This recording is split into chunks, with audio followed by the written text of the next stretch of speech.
الحمد لله الذي كفى وسلام على عباده الذين اصطفى أما بعد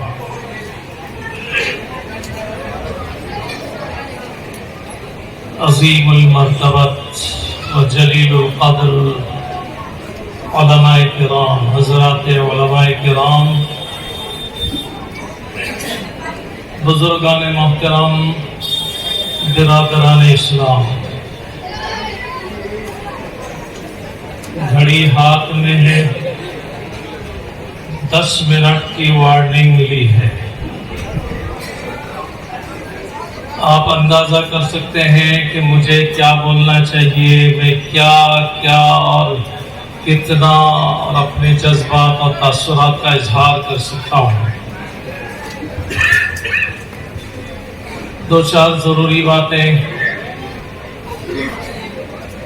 جب میں یہاں جمعہ کی نماز کے لیے آیا تو جو جہاں کچھ دیکھنا ہوتا ہے اس کے متعلق تھوڑا سا کہنا ضروری ہوتا ہے۔ آپ دیکھ رہے ہیں کہ یہ کیسی کوششیں، کیسی محنتیں، کیسی تدبیریں مکاتب کی لائن سے، مدارس کے لائن سے، خانقاہوں کے لائن سے، تقریری، تحریری، لہذا اس کا نتیجہ بھی کچھ سامنے آنا چاہیے اور وہ ہے عمل۔ لہذا جمعہ کی نماز کے بعد میں نے دیکھا فرض نماز ہوتے ہی اکثر حضرات باہر نکل گئے، تشریف لے گئے، سنتیں نہیں ہوئی۔ بزرگوں، میں اس پر کچھ نہ کہتے ہوئے صرف یہاں علماء کرام، ائمہ کرام موجود ہیں، بہت ہی ادب سے ان سے گزارش کروں گا کہ عصر کی سنتیں، ظہر کی اگلی پچھلی، غرض کے ہر نماز کی اگلی پچھلی سنتوں کے فضائل بتا کر، لوگوں کو ابھار کر، شوق دلا کر اپنی اپنی مساجد میں سنتوں کے اہتمام کا ماحول بنائیے۔ دوسری بات، پہلے لوگ، اگرچہ ہمارے بچپن کی بات ہے، عمل کرنے والے تھوڑے تھے، اس لیے کہ تعلیم کا شور، چرچا، غلغلہ اس وقت نہیں تھا۔ ابھی تعلیم کا شور زیادہ ہے، مگر اس وقت لوگ جو عمل کرتے تھے، اگرچہ عمل کرنے والے تھوڑے ہوتے تھے لیکن مکمل عمل کرتے تھے۔ لہذا پہلے لوگوں کو، ہم نے اپنے بزرگوں کو اپنے بچپن میں دیکھا کہ ہر نماز کے بعد اللہم انت السلام، اپنی رب اعنی علی ذکرک، اللہم لا مانع لما اعطیت، یہ ہم نے سن کر بچپن میں ہمیں یاد ہوئی۔ اس کے بعد ہر نماز کے بعد آیت الکرسی، تسبیحات فاطمہ، یعنی 33 مرتبہ سبحان اللہ، الحمدللہ، 34 مرتبہ اللہ اکبر، یہ پڑھنا سنت ہے۔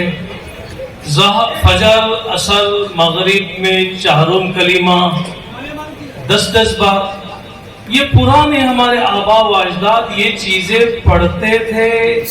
امام ذرا زور سے گنگناتے تھے، گویا پڑھواتے تھے، پڑھنے کا سبق دیتے تھے، تاکید و تلقین کرتے تھے، سب یہ تسبیحات، یہ معمولات پورے کرتے تھے۔ اس کے بعد لوگ اٹھتے تھے اور سنتیں پڑھے بغیر کوئی نہیں جاتا تھا۔ درود شریف کی کثرت، ایک قاری صاحب نے یہاں بیٹھتے اشارہ جو کیا تھا، جمعہ ہے، جمعہ کے دن درود شریف، اسی طریقے سے پرانے لوگوں کو ہم نے دیکھا کہ وہ مسجد میں چلتی جاتے، 11 بجے، 11:30 بجے، 12 بجے، اس سے کم و بیش، اور جاتے سورہ کہف پڑھتے، تلاوت کرتے، ایک ماحول، ایک نورانی، ایک روحانی ماحول بنتا۔ تو یہ چیز ہونی چاہیے۔ دوسری بات، کھانے پر کچھ علماء کرام سے ملاقات اور بات چیت ہوئی، اور کھانے کے بعد ایک چھوٹی سی مجلس علماء کے ساتھ ہوئی۔ یہاں کی سرگرمیوں کا بہت مختصر وقت میں اندازہ ہوا کہ ویسے تو اسلامی اعتبار سے، دعوت کے اعتبار سے جو اسلام آیا، جیسے حضرت نے اشارہ فرمایا اس طرف جانا نہیں ہے، اس لحاظ سے بھی اور بہت سے لحاظ سے، اور آج کی تازہ سرگرمیاں خاموشی بغیر شور شرابے کے ساتھ جو یہاں ہو رہی ہے، اس لحاظ سے یہ کوکن میں ایک تاریخی حیثیت رکھتی ہے۔ یہ بستی جو ہے آپ کی تاریخی حیثیت رکھتی ہے جی۔ وہ مدنی ٹرسٹ مدینہ سے نسبت سیدھی ماشاءاللہ وہ تو ہے ہی، اس کے بعد ایک مدرسہ جہاں عالمیت بھی چل رہی ہے، 100 تک پہنچے ہیں، حفظ بھی ہو رہا ہے، کیا جائے تو سب ہو رہا ہے۔ یہ حافظ مدنی صاحب ہے، ان کے بھائی جو ہے معاویہ صاحب ہے، وہ معاویہ بھی وکالت کر رہے ہیں، یہ حافظ مدنی صاحب بھی عالمیت کے ساتھ وکالت کر رہے ہیں۔ تو اس کا مطلب یہ ہے کہ کیا جائے تو بہت کچھ ہو سکتا ہے، اور نہ کیا جائے تو کچھ نہیں ہو سکتا۔ یہ مدرسہ ہے۔ اس کے علاوہ ابھی جو نئی عمارت زیر تعمیر ہے، فیضان اجمیری، میں سمجھتا ہوں کہ حضرت قاری رشید اجمیری صاحب سے لے کر یہ فیضان حضرت خواجہ اجمیری رحمۃ اللہ علیہ تک پہنچتا ہے، تو کتنی رحمتیں برکتیں ہیں سپارہ والوں پر۔ اس کے علاوہ سنا میں نے کہ یہاں کی ہر مسجد میں حفظ کا اہتمام ہے۔ میرے پاس وقت نہیں، ورنہ میرے پاس کچھ نام بھی تھے۔ تو بہت عجیب بات ہے، یہاں کی سرگرمیوں کو وقت لے کر آ کر دیکھنا چاہیے۔ ابھی ڈانگے صاحب نے بھی مجھے دعوت دی کہ آپ کو یہ دکھانا ہے، وہ دکھانا ہے، وہ دکھانا ہے۔ مجھے بڑا افسوس ہو رہا ہے کہ وقت کم، اور جو ہے بہت کچھ لینے، سیکھنے اور جاننے کا موقع ہے۔ اس کے علاوہ جو میں نے محسوس کیا، پہلے ناظم جلسہ، کیا نام ہے،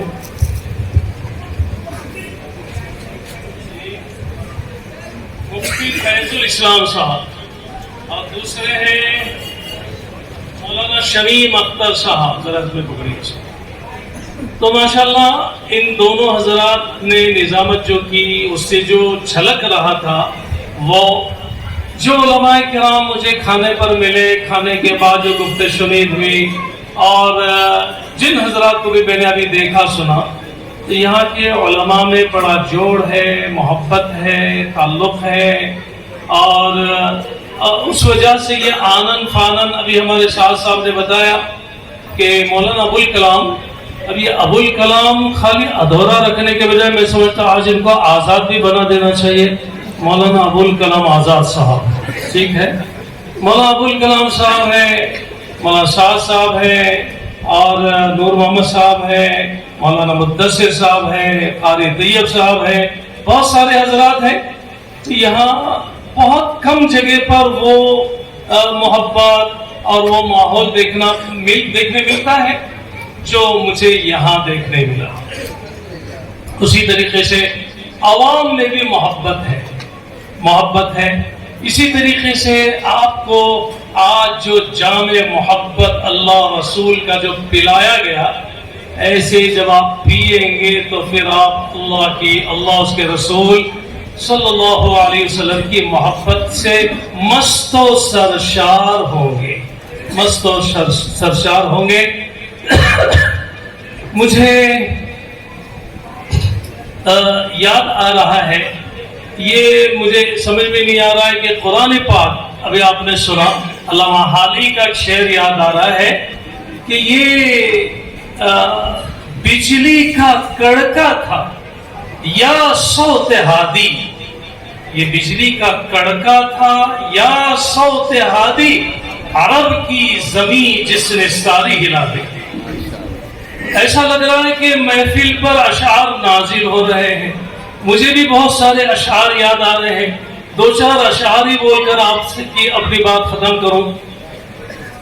کسی کا شعر یاد آیا کہ محبت سے جو خالی ہو، محبت سے جو خالی ہو وہ دل ہو نہیں سکتا، بشر انسان کہلانے کے لائق ہو نہیں سکتا. ہزاروں طاعتیں بیکار، سجدے رائے گا حامد، بلا عشق نبی ایمان کامل ہو نہیں سکتا. جی، بلا عشق نبی ایمان کامل ہو نہیں سکتا. یہ قرآن پاک کا جو معاملہ ہے، یہ اس کے متعلق ایک دو شعر یاد آئے بہت پرانے. نور حق، اس کو کون مٹائے گا؟ نور حق. نور حق شمع الہی کو بجھا سکتا ہے کون؟ نور حق شمع الہی کو بجھا سکتا ہے کون؟ جس کا حامی ہو خدا اسے مٹا سکتا ہے کون؟ ارے اور سنیے، فانوس بن کے جس کی حفاظت ہوا کرے، وہ شمع کیا بجھے جسے روشن خدا کرے. کیا بات، ماشاءاللہ. جی، اشعار کا وہ شمع کیا بجھے جسے روشن خدا کرے. یہ قاری صاحب جن کا نام لیا گیا، میرے بازو میں بیٹھے تھے. نہیں، بدر عالم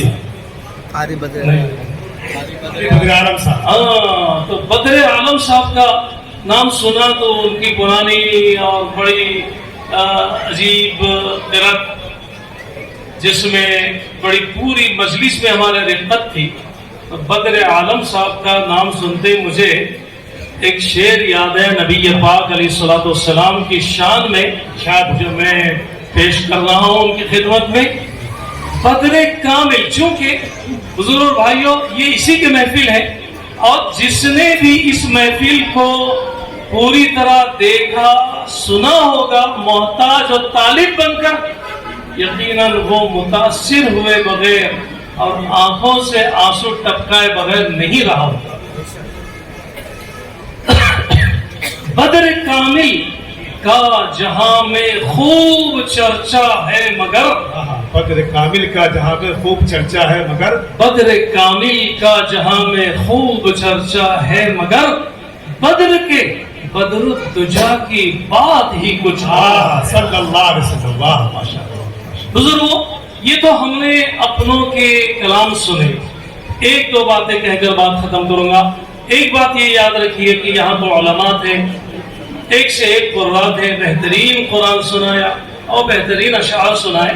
مگر عمومی جو ایک چلن ہے اس پر میں بتانا چاہتا ہوں کہ ذرا خیال رکھیے، شرکیہ اشعار سے بہت احتیاط کیجیے. اپنے علماء کو دکھا کر ان کی رہبری کے ساتھ جو ہے وہ اشعار پڑھا کیجیے. یہاں تو کوئی ایسی بات ماشاءاللہ نہیں تھی. میں آپ کو بتانا چاہتا ہوں کہ ایک غیر مسلم شاعر ہے برادران وطن میں سے، اور ان کا تخلص ہے پریمی. اور پریمی کا جو ہے شعراء اور شاعروں میں کیا مقام ہے یہ جاننے والے جانتے ہیں. میں ان کے دو چار اشعار آپ کو سناتا ہوں. وہ غیر مسلم کیا کہہ رہے ذرا سنیے. کہنے کو مدینہ دور مگر، کہنے کو مدینہ دور پر مگر، دل سے مدینہ دور نہیں. سجدے میں ملے گا کیا اس کو جس دل میں ایمان کا نور نہیں. کیا بات ہے، جس دل میں ایمان کا نور نہیں. واعظ نہ سنا قصے مجھ کو غلمان و ملائک حوروں کے، میرے آقا محمد سے بڑھ کر غلمان و ملائک حور نہیں. نادان ہے وہ ہوشیار نہیں، نادان ہے وہ ہوشیار نہیں. جو حور تمنا کرتے ہیں وہ پریمی کہتے ہیں محروم رہیں گے جنت سے جو عشق نبی میں چور نہیں. کیا بات ہے. کسی نے کہا تھا کہ نبی پاک علیہ الصلوۃ والسلام کی امت جہنم میں جائے، آپ کو کیسے گوارا ہوگا؟ اس کو پریمی شاعر نے اپنے شعر میں اخیر میں کہا ہے، جس نبی نے راہ مولا میں گھر بار لٹایا اے پریمی، جس نبی نے راہ مولا میں گھر بار لٹایا اے پریمی، دوزخ میں جلے دوزخ میں جلے امت ان کی، اللہ کو یہ منظور نہیں۔ وآخر دعوانا ان الحمدللہ رب العالمین۔ بزرگوں، ہمارے پاس